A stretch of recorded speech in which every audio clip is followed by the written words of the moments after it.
वह ईशान के चेहरे पर सख्त पथरीले असर देख चुकी थी। वह बेहोश हो गई। शायद उसने कुछ बताया ही नहीं तो फैसला कैसे कर लूं।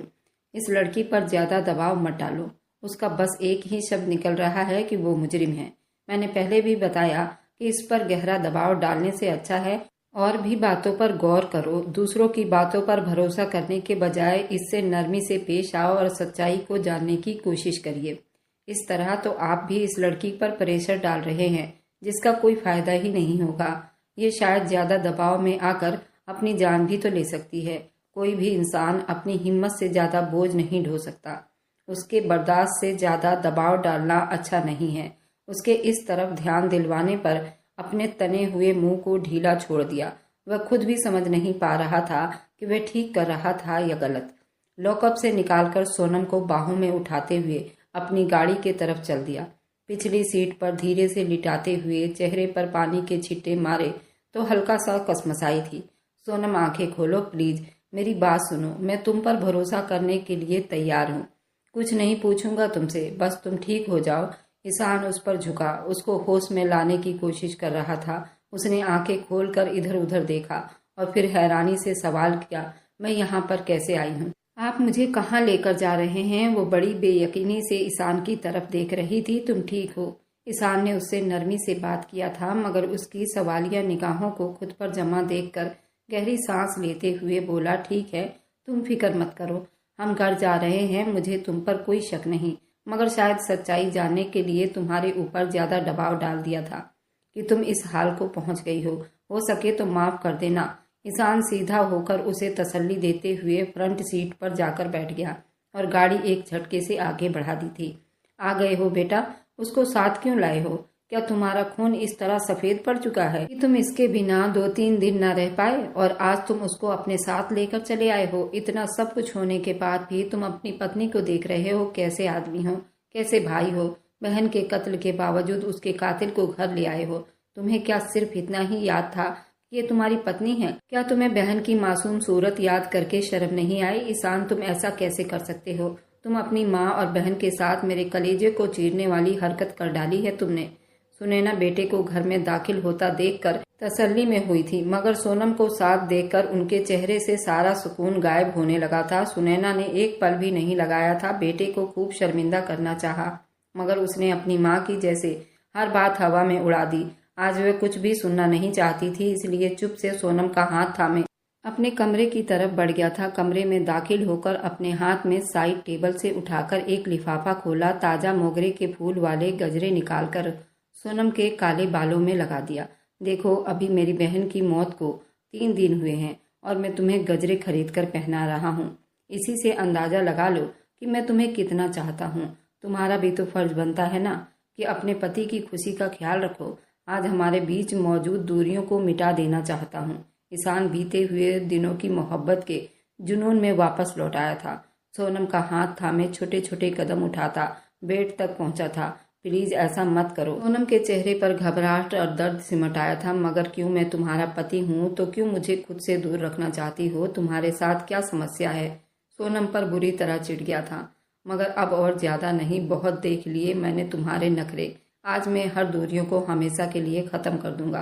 कोई बहाना नहीं चलेगा। वह मोहब्बत में पिघल चुका था, जबकि वह जानता था कि इस वक्त सोनम बहुत ज्यादा दिमागी दबाव से गुजर रही है। उसकी कलाई को थाम कर गले से लगाया तो उसकी सिसकियां कमरे में गूंज उठी थी और अपने सीने पर उसके आंखों से आंसू की नमी महसूस करके फिर से तड़प उठा और हथियार डालने पर मजबूर हो चुका था।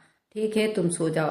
पहले ही तुम्हारी तबीयत खराब है और ज्यादा परेशान मत हो। खुद को जबरदस्ती उस पर ज्यादा हावी ना किया। ईशान गहरी सांस लेते हुए खुद को तसल्ली में किया था और झटके से उठकर कमरे से बाहर बालकनी में चला गया। दिल दिमाग में सच और झूठ की जंग छिड़ गई थी और वह उस जंग से लड़ते हुए उठा और सिगरेट निकालकर सुलगाते गहरा धुआं उड़ाते किसी सोच में पड़ गया था। अंधेरे में कुछ तलाश करना चाह रहा था। वह अंधेरा जो उसकी जिंदगी में दाखिल होकर हर तरफ अंधेरा फैलाता जा रहा था, जिसमें गुम होकर वह अपनी बहन के कातिल को तलाश नहीं कर पा रहा था। वह किसी पहलू पर भी गहराई से सोच भी नहीं सकता था।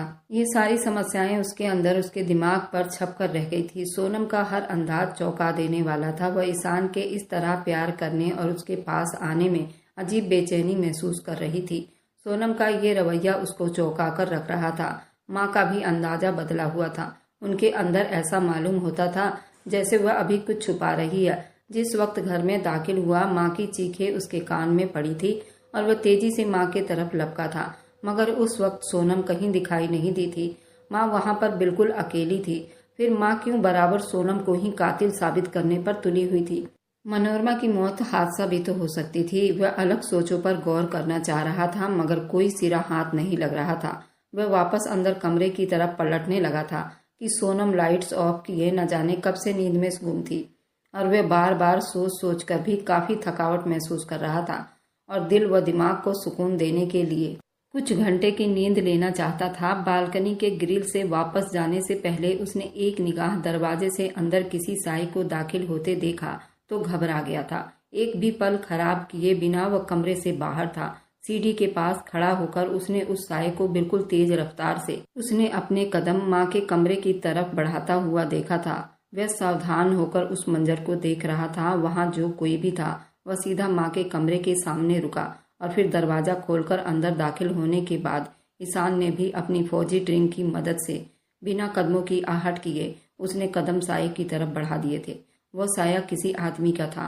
कमरे के दरवाजे पर पहुंचकर अंदर से आने वाली आवाज पर कान लगाकर गौर से सुनने लगा, मगर अगले ही पल उसके पैरों तले से जमीन खिसक गई थी। उसका पूरा बदन जैसे बेजान सा हो गया था। अगर वह अपने कानों से इतनी भयानक हकीकत न सुन लेता तो कभी मरकर भी यकीन नहीं कर सकता था। ये कौन आदमी है जिसके साथ माँ बात कर रही है? जैसे वह आदमी बहुत महाज्ञानी हो, जबकि उस आवाज को वह पहचान नहीं पाया था। ये एक अनजान आदमी की आवाज थी, और अनजान आदमी के साथ माँ रात को इस पहर क्या कर रही थी? और उस पर सितम ये कि उसकी मासूम बहन के बारे में बात की जा रही थी। ईशान की हिम्मत जवाब दे गई थी। जोरदार अंदाज में लात मारकर दरवाजा खोलते हुए वह अंदर दाखिल हुआ था। कमरे का मंजर उसके खून को खौलाकर रख दिया था। बेड के सामने सोफे पर एक अजीब तरह के हुलिये में वह आदमी बैठा हुआ था। थोड़ा सांवले रंग का, लंबे कद काठी का, जिसने बड़ा सा कुर्ता और कुर्ते के बटन टूटे, दोनों कलाइयों में मोतियों के बड़े बड़े कंगन, लंबे दाढ़ी मूछ बड़ी हुई और वे चेहरे पर बिखरे हुए थे। छोटी छोटी आंखों में लंबी लंबी काजल की धार। वह हुलिये से काफी डरावना इंसान मालूम हो रहा था, मगर सवाल ये था वह कौन था और माँ उसके साथ इस तरह उससे अपने घर की समस्याओं के बारे में क्यों डिस्कस कर रही थी। सुनैना अचानक बेटे के कमरे में दाखिल होने पर बुरी तरह से बौखला गई थी, जैसे कोई चोरी करते रंगे हाथों पकड़ी गई हो। कौन है ये आदमी जिसके साथ आप मेरी मासूम बहन के बारे में राजदारी से बात कर रही हैं? ईशान ने बिना किसी परमिशन के उसे कमरे में घुसकर उस अजीब आदमी को घूरा था। बेटा तुम गुस्सा मत करो, मैं सब बताती हूँ। सुनैना ने अपने सूखे होठों पर जुबान फेरी और पहले बुरे इंसान को घर से चलता करो। आप इसको कैसे अपने कमरे तक ला सकती हो? शकल से भी बदमाश लग रहा है। बेटा उनको कुछ मत कहो, ये बहुत पहुंचे हुए बाबा हैं। सुनैना के चेहरे पर डर के साए मंडराने लगे थे। जुबान संभाल कर लड़के, मुझे गुस्सा मत दिलाओ, कहीं तुम्हारा हाल भी तुम्हारी बहन वाला न कर दूं। और इसको तड़पते देर नहीं लगेगी। उस आदमी के शब्द पूरे होने से पहले ईशान ने उसको गिरेबान से पकड़कर झटके से खड़ा किया था। माँ, मेरी बहन का कत्ल सोनम ने नहीं किया था। आपने मुझे गलत कहा था। वह बौखलाया हुआ शेर बन चुका था, जबकि सुनैना के चेहरे पर काले साए मंडरा चुके थे। बेटा ईशान, मेरी बात सुनो, ये तुम बहुत गलत हरकत कर रहे हो। उनकी नाराजगी से तो हमारा घर भी बिखर जाएगा। माँ, ये ढोंगी हैं, आप ये बात कैसे कर रही हैं? ईशान हैरानी से मुंह खोले। अपनी माँ की बातों को हजम करने में नाकाम हो रहा था। तुम बहुत बड़ी गलती कर रहे हो। मुझे जानते नहीं हो, मैं अनदेखी शक्ति का इस्तेमाल करता हूँ और जो चाहे कर सकता हूँ, मगर चाहूँ तो अभी खड़े खड़े अपनी शक्ति का इस्तेमाल करके तुम्हें इस गलती पर जला भी दूंगा। अपने गिरेबान पर ईशान के हाथ को इशारा देते खूनखार निगाहों से घूर रहा था। ईशान की आंखों में खून उतर आया था। बेटा, भगवान के लिए ऐसा मत करो, ये बहुत पहुंचे हुए बाबा हैं, उनके साथ दुश्मनी मत करो। तुम नहीं समझोगे, मैंने जो भी किया तुम्हारे भले के लिए किया था। इसी में हम सबकी भलाई छुपी हुई है। मुझे मजबूर मत करो, मैं इस बारे में तुम्हें कुछ नहीं बताऊंगी। सुनैना का शब्द अजीब डर में पड़ा हुआ था। मेरी बहन की मौत और इस इल्जाम में मेरी पत्नी की गिरफ्तारी, इन बातों में कौन सी भलाई दिखाई दे रही थी? माँ बाप भले जो भी था, आपको ये सब नहीं करना चाहिए था। मैं आपको कभी माफ नहीं करूंगा। ईशान का दिल खून के आंसू रो रहा था। उसकी माँ चीखती हुई सब बताने लगी। तुम्हारे ड्यूटी जाने के बाद यहाँ क्या कुछ हुआ, तुम्हें कुछ खबर है? मनोरमा, मैंने तुम्हारे लिए एक अच्छे घराने का रिश्ता देखा है। मैं चाहती हूँ जब वो लोग तुम्हें देखने के लिए आए तो उनके खातिरदारी में कोई कमी नहीं आनी चाहिए। और तुम आंटी के साथ पार्लर चली जाओ। तुम अपनी स्किन की केयर नहीं करती हो, पता नहीं क्यों इतनी सुस्त हो। एक वे लोग हैं जो बुरी शक्ल लेकर भी बड़े बड़े अफसर को भी फंसा लेती हैं, और उनकी बेटियां बड़ी किस्मत वाली होती हैं, अपने छोटे घरों को छोड़कर बड़े घरों की शोभा बन जाती हैं। छी भाई, हमसे तो नहीं होती ऐसी बाजारू औरतों वाली हरकतें। छोड़ो, अब बीते हुए बातों को गुस्सा करने से सिर्फ अपना ही दिल जलता है। मैंने रूबी से कह दिया है कि तुम शाम के वक्त उसके साथ चली जाना। समझ गई सुनैना हर कदम पर सोनम को जलील करना अपना कर्तव्य समझती थी। सोनम का रंग फीका पड़ चुका था, मगर होठों पर ताले डाले हुए चुप से सर झुकाकर बैठी हुई थी। माँ, मेरी स्किन ऐसी ही है, मैं अपनी केयर करती हूँ। रंग का क्या हो सकता है, ये तो सांवलापन है, मुझे आपसे ही तो मिला है। इस रंग को पार्लर वाली कैसे बदल सकती है?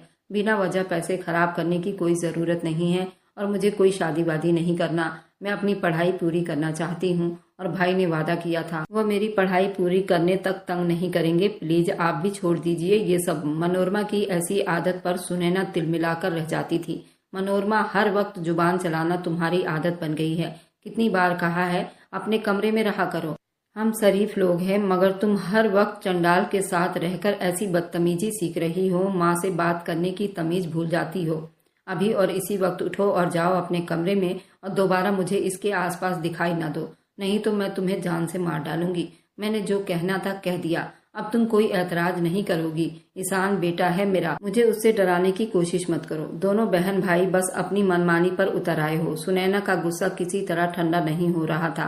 अगले दिन मेहमानों के आने पर मनोरमा घर से गायब हो चुकी थी, और काफी देर के बाद घर वापस लौट कर आई थी। माँ के चेहरे पर गुस्से की लहर देखकर नजर चुराती अंदर जाने लगी। रुको, तुम्हारी हिम्मत कैसे हुई मेरी बात ना मानने की? मैंने तुम्हें तैयार रहने को कह दिया था ना। फिर कहाँ चली गई थी और किससे पूछ कर गई थी? सुनैना आज उस पर बेहद गुस्सा थी। माँ, मैं चाचा के घर गई थी। मैंने आपको कल बता दिया था मुझे शादी वादी नहीं करनी, मगर आप तब भी जिद कर रही थी, तो मेरे पास इसके अलावा दूसरा ऑप्शन भी नहीं बचा था। क्या करती? चुप से उनसे बात करके आपके मेहमानों के सामने पेश हो जाती। उसके बाद क्या होता? मुझे इस तरह गुलामी और जानवरों की तरह खुद को दूसरों के सामने पेश करना बिल्कुल पसंद नहीं। जो घर से पूरी तैयारी करके आते हैं, किस तरह लड़की को कुरेद कुरेद कर सवाल करनी है, यहाँ तक कि लड़कियों के कपड़े उठाकर उसके स्किन को चेक करते हैं। ऐसी औरतों से मुझे सख्त नफरत है, और वैसे भी बात आगे बढ़ जाती तो मेरे लिए और ज्यादा मुश्किल हो जाता। इसलिए मैंने ये कदम उठाया है। आप मुझे मजबूर ना करें कि दोबारा ये कदम उठा लूं।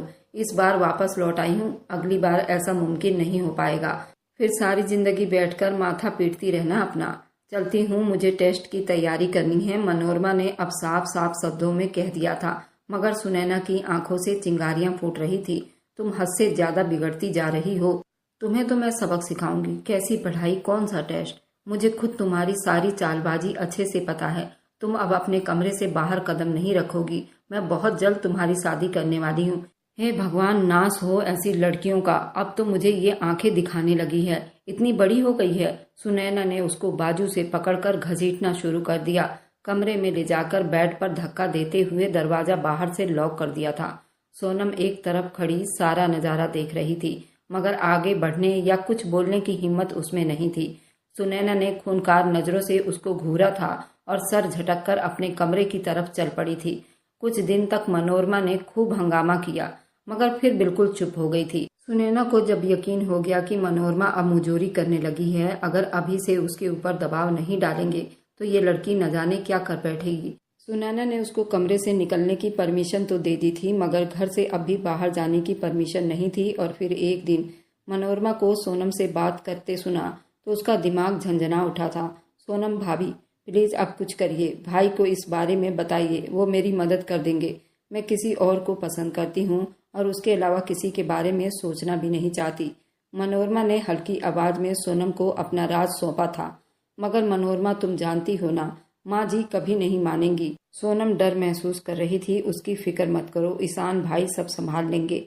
माँ की उसके सामने एक नहीं चलती, वह बस मुझ पर रोब झाड़ती रहती हैं। आप जल्दी से जल्दी ईशान भाई से बात करो, मनोरमा ने अपनी भाभी से बात करते हुए थोड़ा फिक्र महसूस कर रही थी। अगर माँ को पता चल गया तो क्या होगा? मनोरमा, तुम तो उनकी बेटी हो, तुम्हें कुछ नहीं कहेंगी, मगर मैं उनसे बगावत करने पर बुरी तरह से फंस जाऊंगी।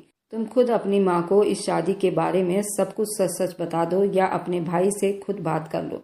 मैं तुम्हें सेल फोन देती हूँ। सोनम डर रही थी, मगर ये सब सुन लेने के बाद सुनैना अपनी जिद के हाथों मजबूर हो गई थी। सुनैना इस हद तक चली जाएगी ये किसी के दिमाग में भी नहीं था। पूरी ताकत से दरवाजा खोलकर वह अंदर दाखिल हुई थी। उसके चेहरे पर गुस्सा था। वह सब कुछ सुन चुकी थी। अब मनोरमा के साथ सोनम की भी खैर नहीं थी। तुम्हारी इतनी हिम्मत कि मेरी बेटी को उल्टी सीधी बातें सिखाओ। मैं जानती थी तुम जैसी लड़की इस घर के लिए मनहूस साबित होगी, मगर ईशान ने मेरी एक ना सुनी। अब देखो कैसे मजे से तुम मेरी बेटी को घर से भगाने के रास्ते दिखा रही हो। तुम तो खुश होगी ना कि ये घर से जाए और तुम्हारी जान छूटे, मगर मैं ऐसा बिल्कुल नहीं होने दूंगी। पहले इसको देख लूं, फिर तुम्हारा इंतजाम भी करती हूँ और तुम पहली फुर्सत में इस लड़के से डिवोर्स लोगी। मनोरमा से बात करते हुए अचानक सोनम की तरफ पलटी थी। सुनैना के इरादे बहुत खतरनाक थे। बस करो माँ, भाभी ने कुछ नहीं किया। वह तो जानती ही नहीं थी कि मैं अपनी क्लास ही के लड़के से शादी कर चुकी हूँ। ये बात मैंने खुद आज ही उन्हें बताया है। आप अपने सामने किसी की मर्जी चलने कब देती हो कि आपको ये राज बता देती, मगर खैर अब सुन ही चुकी हो तो ये भी सुन लो कि मैंने ये शादी ठीक 4 महीने पहले कर चुकी हूँ, जब भाभी इस घर में नहीं आई थी, और अब तो मैं प्रेग्नेंट हूँ। अब कुछ नहीं हो सकता। भूल जाइए अब ये सारी बातों को। ठीक यही होगा कि मुझे मेरे पति के साथ ही विदा कर दो, वरना मैं कोई और बड़ा कदम उठा लूंगी। मनोरमा की ऐसी बातें सुनकर माँ के साथ साथ सोनम का भी मुंह खुला का खुला ही रह गया था। और फिर कुछ दिन में ही अपने कमरे में कैद मनोरमा को न जाने क्या कुछ बर्दाश्त करना पड़ा था। और जिस दिन ईशान की वापसी थी उसी दिन मनोरमा अपनी जान से हाथ धो बैठी थी। अपनी बेटी की मौत से भी आपने सबक नहीं लिया। इतना कमजोर सोच है आपका। जिंदगी और मौत तो भगवान के हाथ में है। ये खुद एक मामूली इंसान होकर किसी को कैसे नुकसान पहुंचा सकता है माँ? ईशान गुस्से से मुठ्ठियां भींचते हुए अपनी माँ के डर को देख रहा था। तुम्हें बताता हूँ मैं क्या कर सकता हूँ। उस आदमी ने अपना हाथ हवा में लहराया ही था, मगर ईशान ने तेजी से अपनी जेब से गन निकालकर उसको कुछ भी करने का मौका नहीं दिया।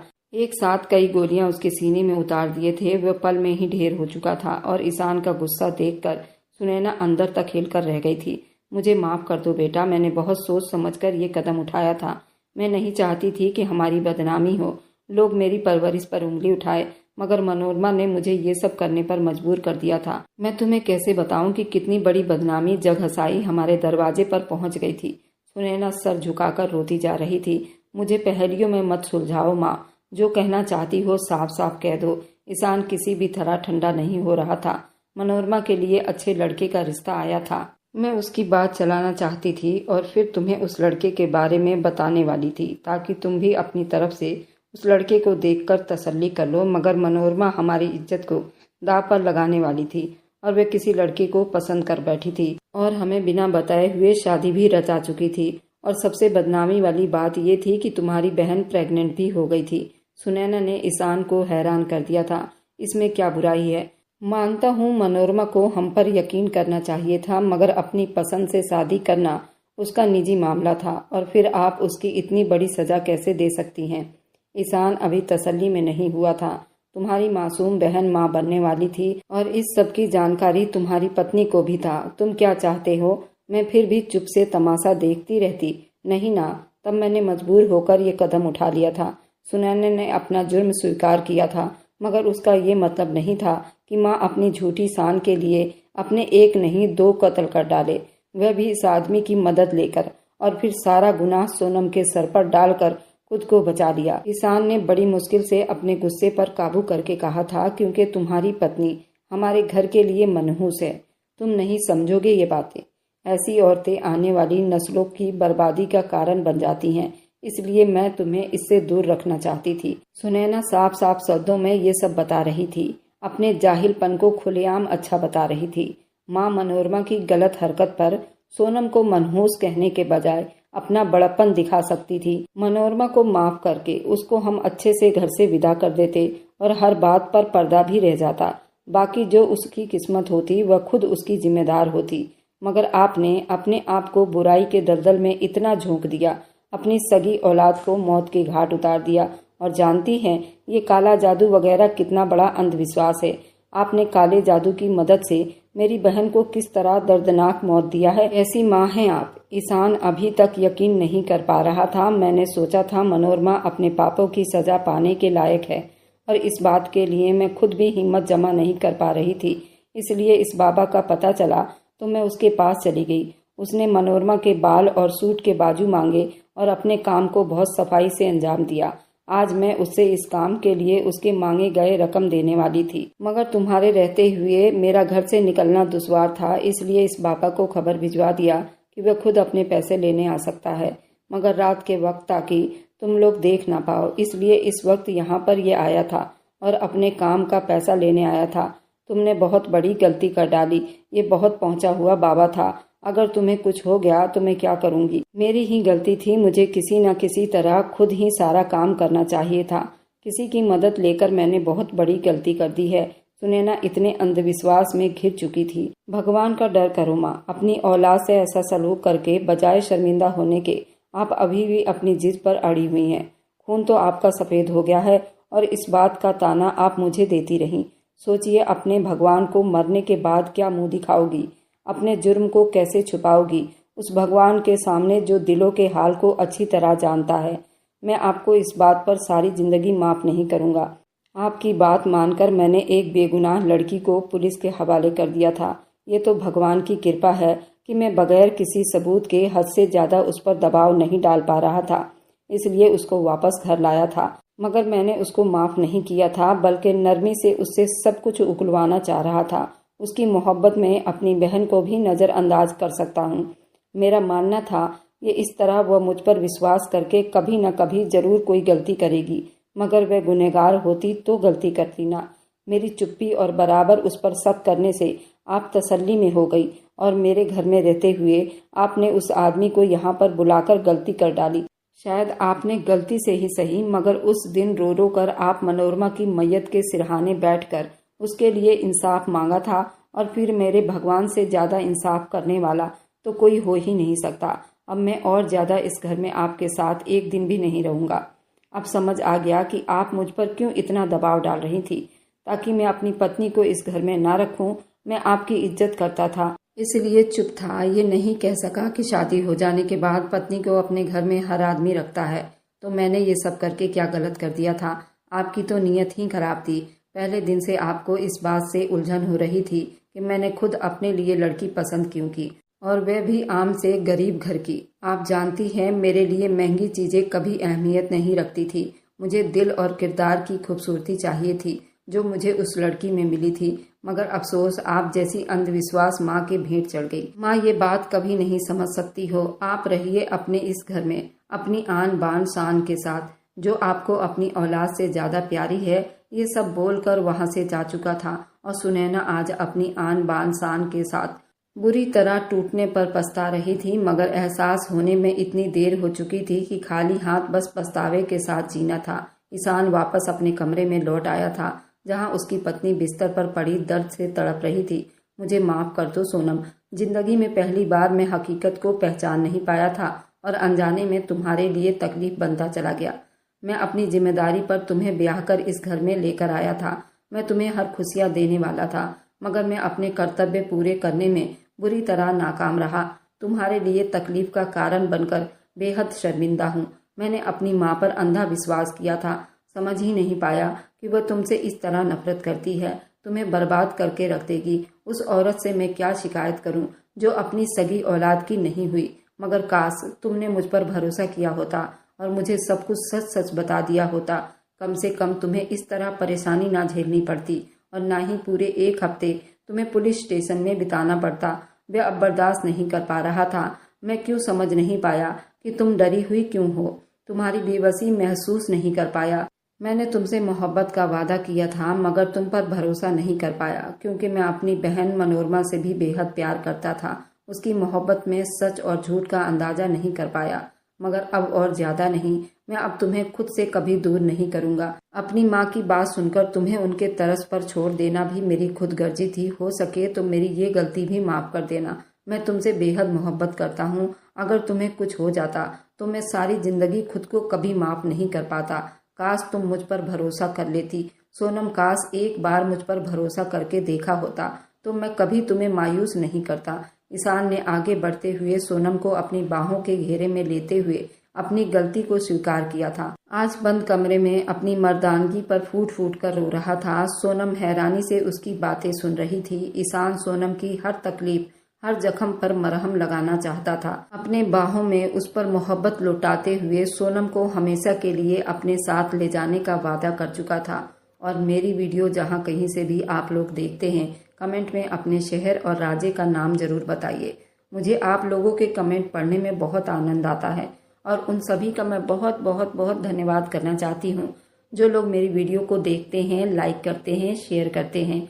अगर आपको आज की कहानी पसंद आई है तो वीडियो को जरूर लाइक कीजिएगा और अपने दोस्तों के साथ शेयर भी कीजिएगा। और हाँ, अगर आपने अभी तक हमारे चैनल को सब्सक्राइब नहीं किया है तो जरूर जाकर सब्सक्राइब कर लें।